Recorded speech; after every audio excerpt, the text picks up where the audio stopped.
அனைவருக்கும் வணக்கம். இது கோல் பாகம் 12. அலெக்ஸ் ஒரு பையனை கூப்பிட்டு, முன்னாடி போயிட்டுருக்க ரானை கொஞ்சம் மெதுவாக போக சொல்லு, ஏன்னா நாங்கள் எல்லாம் வரணும் அப்படின்னு அந்த மெசேஜ் சொன்ன பிறகு ஹேபி கிட்ட போனார். ஹேபி, உன்னால் வாக் பண்ண முடியலையா? ஒன்றும் ப்ராப்ளம் இல்லையே அப்படின்னு கேட்டார். அதுக்கு ஹேபி வழக்கம் போல உற்சாகமா, இல்லை அங்கிள், ஒரு ப்ராப்ளம் இல்லை, நிச்சயமாக என்னால் நடக்க முடியும் அப்படின்னு சொன்னான். மற்ற பசங்க கொடுத்த உற்சாகம் மற்றும் அலெக்ஸோட உற்சாகத்தினால ஹேபி வேகமாகவே நடக்க ஆரம்பித்தான்.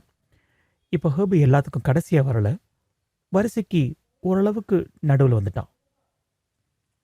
அலெக்ஸ் மறுபடியும் இங்கே நடக்கிற விஷயங்களை அவரோட ஃபேக்ட்ரியோட ரிலேட் பண்ண ஆரம்பித்தார். ஸோ இங்கே ஒவ்வொருத்தரும் அவங்களோட இலக்கை அடையிறது அப்படிங்கிறது அவங்க முன்னாடி நடக்கிறவங்களோட வேகத்தை பொறுத்து தான் இருக்குது இல்லையா? ஈவன் ஃபேக்ட்ரிலையும் இப்படி தான் நடக்குது. உதாரணத்துக்கு ஒரு மெஷின் ஏ அப்படிங்கிறது வேலை செஞ்சு முடித்தாதான் பி அப்படிங்கிற மெஷினோ அல்லது ஒரு தொழிலாளியோ தன்னோட வேலையை ஆரம்பிக்க முடியும். இப்படி ஒவ்வொருத்தரும் படிப்படியாக அவங்களோட வேலையை முடித்த பிறகு தான் மற்ற பாகங்களை அசம்பிள் செஞ்சு அதை ஷிப் பண்ண முடியும். இதில் ஹெர்பி மாதிரி ஏதாவது ஒரு ஹைலி எஃபிஷியன்ட் ஃபுல் பொட்டென்ஷியலுக்கு ஒர்க் பண்ண முடியாத ஒரு மெஷினோ ஒரு மனுஷனோ இருந்தால் அதுக்கு அடுத்த ஸ்டெப்பில் இருக்கிற மெஷின், உதாரணத்துக்கு மெஷின் சின்னு வச்சுப்போம், அந்த மெஷின் இந்த பி மெஷினோட அவுட்புட்டுக்காக வெயிட் பண்ணிகிட்ருக்கோம். அப்போ என்னாகும்? மொத்தமாக எதிர்பார்த்த அவுட்புட் வராமல் போயிடும். அப்படி வராமல் போச்சுன்னா ஒரு ஆர்கனைசேஷனுக்கு அது எதிர்பார்க்குற பலன் கிடைக்காம போயிடும். ஸோ இதுதான் டிபெண்டபிள் இவெண்ட்ஸ். சரி, ஜோனா சொன்ன இன்னொரு விஷயம் ஸ்டாட்டிஸ்டிக்கல் ஃப்ளக்சுவேஷன்ஸ். அதை எப்படி இங்கே ரிலேட் பண்ணலாம் அப்படின்னு யோசித்தார். ஒவ்வொரு வேலைக்கான டைமை சரியான விதத்தில் எஸ்டிமேட் பண்ணி அது சீராக அதோட ஃப்ளோவில் போகிறதுக்கு என்னதான் பிளான் பண்ணாலும் திட்டமிட்டபடி பல நேரங்களில் அந்த வேலை நடக்கிறதில்ல. ஒன்று சீக்கிரம் நடந்துடுது அல்லது மெதுவாக நடக்குது. இந்த ஏற்ற இறக்கத்துக்கு பேர் தான் ஸ்டாட்டிஸ்டிக்கல் ஃப்ளக்சுவேஷன்ஸ். இப்படி யோசிச்சுட்டு இருந்த அலெக்ஸ் அப்போ தான் கவனிச்சார், அவருக்கும் அவர் முன்னாடி போயிட்டு இருந்த பையனுக்கான இடைவெளி அதிகமாயிடுச்சு. இதுக்கு என்ன காரணம் அப்படின்னு யோசிச்சார். அஃப்கோர்ஸ் நான் வேறு யோசனையில் ஆழ்ந்துட்டேன், அதனால் என்னோட நடையோட வேகம் குறைஞ்சிருச்சு, அதனால தான் தனக்கும் தான் முன்னாடி போகிற பையனுக்குமான கேப் அதிகரிச்சிருச்சு அப்படிங்கிறது புரிஞ்சுது. நடையை கொஞ்சம் எட்டி போட்டார். அதனால் அவருக்கு முன்னாடி போயிட்டு இருந்த பையனுக்குமான கேப் குறைஞ்சிருச்சு. ஆனால் இது ஓவரால் இம்ப்ரூவ்மெண்ட்டை கொடுக்கல. ஏன் அப்படின்னா, மெதுவாக அவருக்கு பின்னாடி நடந்து வந்துட்டு இருந்த பசங்க எப்பவும் போல் மெதுவாக தான் நடந்து வந்துட்டு இருந்தாங்க. இதை ஃபேக்ட்ரியோட ரிலேட் பண்ணால் ஒன்லி 2 ஈவெண்ட்டுக்கு நடுவில் இருக்கிற டைம் மட்டும்தான் குறைஞ்சிருக்கு. இது ஓவரால் த்ரூபுட்டை இன்க்ரீஸ் பண்ணியிருக்கான்னு கேட்டால் இல்லை.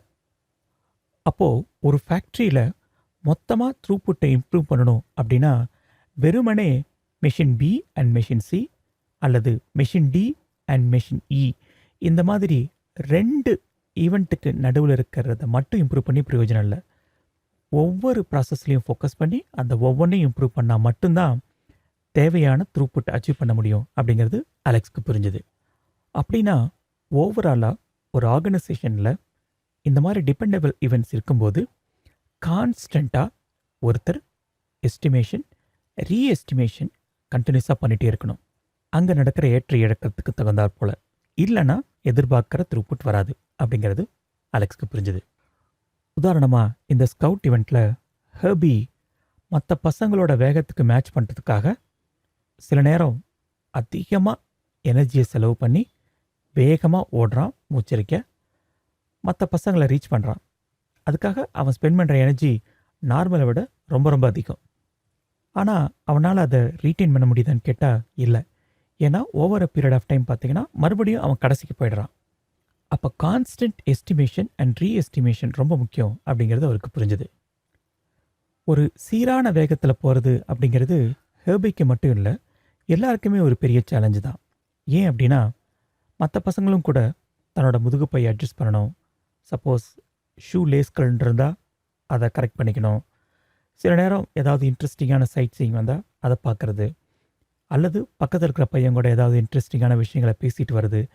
இப்படி பண்ணுறனால நிச்சயமாக அவங்களோட நடையில் ஒரு ஏற்றம் இருக்கும், இருக்க தான் செய்யும். அதை மேனேஜ் பண்ணுறதுக்காக சில நேரங்களில் அவங்க கூடுதல் எனர்ஜியை ஸ்பெண்ட் பண்ணி இதை மேட்ச் பண்ண வேண்டியிருக்கு. அதனால் dependable events and statistical fluctuation இது ரெண்டும் சேர்ந்து தான் த்ரூபுட் அப்படிங்கிறத டிசைட் பண்ணுது.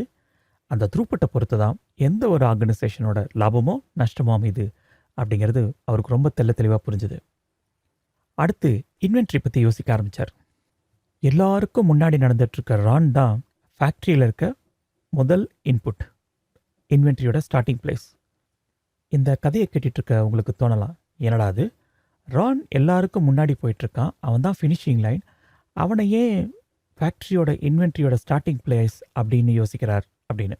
ரொம்ப சிம்பிளுங்க. இந்த ஸ்கவுட் கியூவை பொறுத்த வரைக்கும் ரான் வேணால் முதல் ஆளாக இருக்கலாம். ஆனால் அந்த ஸ்கவுட் அட்வென்ச்சர் ட்ரிப் எப்போ எண்ட் ஆகும்? எக்ஸாக்ட்லி எல்லா பசங்களும் இன்க்ளூடிங் ஹர்பி கடைசியாக நடந்துட்டுருக்கா இல்லைங்களா, அந்த பையனும் எண்ட் டெஸ்டினேஷனான டெவில்ஸ் கல்ச், தமிழில் பிசாசு பள்ளத்தாக்குன்னு சொல்லிக்கலாம், அந்த இடத்த எல்லாரும் ரீச் பண்ணால் மட்டும்தான் இந்த ஸ்கவுட் ஜேர்னிங்கிறது ஒரு எண்டுக்கு வரும். அதே போல் தான் ஃபேக்ட்ரிலையும் ரான் ஏன் முதல் மிஷினாக கன்சிடர் பண்ணுறோம் அப்படின்னா, மேபி முதல் ஆள் அவன் வேலையை முடிக்கலாம், ஆனால் இட் டசன்ட் மீன் மொத்தமாக த்ரூபுட் அச்சீவ் பண்ணிட்டோம் அப்படிங்கிறது இல்லை.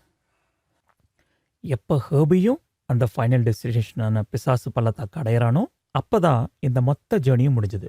அதே போல் தான் ஃபேக்ட்ரிலையும் ரான் முதல் மிஷினாக இருக்கலாம், ஆனால் கடைசி மிஷினான லெட்ஸே மிஷின் டியும் அதோட வேலையை முடித்தா மட்டும்தான் அந்த பர்டிகுலர் காம்பனண்ட் ஷிப் பண்ண ரெடியாக இருக்குன்னு அர்த்தம். அதனால தான் ஃபேக்ட்ரியை பொறுத்த வரைக்கும் ரான் முதல் இன்புட்டாகவும் ஹெர்பியை கடைசி இன்புட்டாகவும் நம்ம கன்சிடர் பண்ண வேண்டியிருக்கு.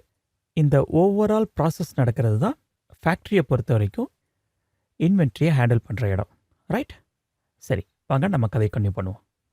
ஸோ ரான் தான் இன்வென்ட்ரியோட ஸ்டார்டிங் பாயிண்ட் அண்ட் ஹர்பி தான் இன்வென்ட்ரியோட end point which is the finished product. So இப்படி இன்புட்டாக வர ஒரு மூலப்பொருள் அது த்ரூபுட்டாக மாறி ஷிப் ஆகிற வரைக்கும் நடக்கிற எல்லா விஷயத்தையும் டிசைட் பண்ணுறது இந்த டிபெண்டபிள் ஈவெண்ட்ஸும் ஸ்டாட்டிஸ்டிக்கல் ஃப்ளக்சுவேஷன்ஸும் தான். அப்போது ஆப்ரேஷனல் காஸ்ட் அப்படிங்கிறது எங்கேருந்து வருது? இப்படி ஒரு ரா இன்புட்டாக இருக்கிறத ஒரு ஃபினிஷ்டு ப்ராடக்டாக மாற்றுறதுக்கு செலவு பண்ணுற எனர்ஜியும் டைமும் தான் ஆப்ரேஷனல் காஸ்ட் இல்லையா? அப்படின்னா ஃபேக்ட்ரியை பொறுத்த வரைக்கும் நம்ம திட்டமிட்டபடி சீரான வேகத்தில் வேலை நடக்காதனால தான் ஆப்ரேஷன் செலவு அதிகமாயிட்டே போகுது, எதிர்பார்க்குற த்ரூபுட் கிடைக்க மாட்டேங்குது. அதனால தான் பிளான்ட்டோட ஓவரால் எஃபிஷியன்சி கம்மியாகுது, நம்ம நஷ்டத்தை நோக்கி போயிட்டுருக்கோம் அப்படிங்கிறது ரொம்ப தெளிவாக அலெக்ஸ்க்கு புரிஞ்சுது.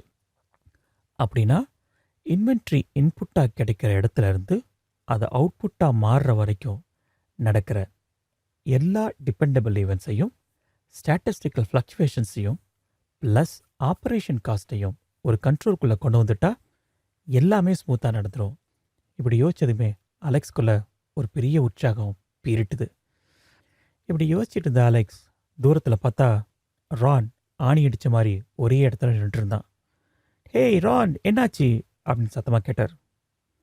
அங்கிள், வாட்சை பாருங்க, மணி 12, சாப்பிட்றதுக்கான நேரம் அப்படின்னு சொன்னான். அதுக்கு அலெக்ஸ், ஆனால் நம்ம லஞ்ச் சாப்பிட்றதுக்கு பிளான் பண்ண இடம் ரேம்பேஜ் ரிவர், ஆனால் இங்கே சாப்பிட்னா எப்படிப்பா அப்படின்னு கேட்டார். அங்கிள், 12 மணிக்கு சாப்பிட்ணும், அதுதான் பிளான். நம்ம ரேம்பேஜ் ரிவரை ரீச் பண்ணலாங்கிறதுக்காக எனக்கு பசிக்காமல் இருக்குமா? எனக்கும் பசிக்குமில்ல, பசிக்குது அங்கிள் அப்படின்னா. கூட இருந்த மற்ற பசங்களும் ஆமாம் அங்கிள் எங்களுக்கும் பசிக்குது அப்படின்னு சொன்னாங்க. சரி, இதுக்கு மேலே இந்த பசங்களை கண்ட்ரோல் பண்ணுறது கஷ்டம் அப்படின்னு புரிஞ்சுக்கிட்ட அலெக்ஸ் இந்த இடத்துல உட்காந்து சாப்பிட முடியுமா அப்படின்னு சுற்றி முற்றியும் பார்த்தார். அஃப்கோர்ஸ் அது ஒரு பிக்னிக் ஸ்பாட் அப்படிங்கிறதுனால உட்காரத்துக்கான இடம், தண்ணீர் வசதி, குப்பை தொட்டி இது எல்லாமே இருந்தது. ஓகேப்பா, நம்ம இங்கேயே சாப்பிடலாம் அப்படின்னு சொன்னார். இதை கேட்டதும் பசங்க ரொம்ப உற்சாகமாக ஆளுக்கு ஒரு இடத்த பிடிச்சி அவங்களோட லஞ்ச் பாக்ஸ் ஓப்பன் பண்ணி சாப்பிட ஆரம்பித்தாங்க. அலெக்ஸும் லஞ்ச் பாக்ஸ் ஓப்பன் பண்ணி சாப்பிட ஆரம்பித்தார். சாப்பிட்டுட்டே யோசிக்க ஆரம்பித்தார். அப்போது ஃபேக்ட்ரியை பொறுத்த வரைக்கும் டிபெண்டபிள் ஈவெண்ட்ஸ், ஸ்டாட்டிஸ்டிக்கல் ஃப்ளக்சுவேஷன் இது ஒரு பக்கம், இன்னொரு பக்கம் ஆப்ரேஷன் காஸ்ட். ஸோ நம்ம எங்கே ஃபோக்கஸ் பண்ணணும் அப்படின்னா இந்த ஸ்டாட்டிஸ்டிக்கல் ஃப்ளக்சுவேஷனை மினிமலாக வச்சுக்கணும். அதாவது எவ்வளவு சீராக முடியுமோ அவ்வளவு சீராக ஒர்க்கை நடக்கிற மாதிரி பார்த்துக்கிட்டோம் அப்படின்னா எல்லாமே ஸ்மூத்தாக போகும். என்ன அட்வான்டேஜ் அப்படின்னா எக்ஸ்ட்ரா எனர்ஜி தேவைப்படாமல் இருக்கும். உதாரணத்துக்கு ஹோபி லைனை மிஸ் பண்ணிடுறான், அப்புறம் ஃபுல்லஸ்ட் எனர்ஜியில் ஓடுறான், அவனுக்காக மற்ற பசங்க காத்துட்ருக்காங்க. இந்த மாதிரியான விஷயங்களை அவாய்ட் பண்ணலாம். எல்லாமே ஸ்மூத்தாக நடந்ததுன்னா கண்டிப்பாக த்ரூபுட்டும் ஸ்மூத்தாக தான் இருக்கும். அப்போ ஃபேக்ட்ரிக்கு போனது முதல் வேலையாக இந்த அசம்பிளி லைனில் எப்படி பிளான் பண்ணுறாங்க, எப்படி எக்ஸிக்யூஷன் நடக்குது, என்ன மாதிரியான ஃப்ளக்சுவேஷன்ஸ் இருக்குது அப்படிங்கிறத முதல்ல அனலைஸ் பண்ணணும் அப்படின்னு முடிவு பண்ணார். இப்படி யோசிச்சுக்கிட்டே அவர் சாப்பிட்டு முடித்தார். கை கழுவிட்டு பார்த்தா பசங்கள்லாம் உற்சாகமாக விளையாண்டுட்டு இருந்தாங்க. ஒரு சில பசங்க ஓடி ஆடி விளையாண்டுட்டு இருந்தாங்க. ஒரு 2 பசங்க மட்டும் நம்ம தாயக்கட்டை இருக்கு இல்லைங்களா, அதை உருட்டி விளையாண்டுட்டு இருந்தாங்க. இதை பார்த்தனோ அலெக்ஸுக்கு ஃப்ளாஷ் அடித்த மாதிரி ஒரு ஐடியா தோணுச்சு.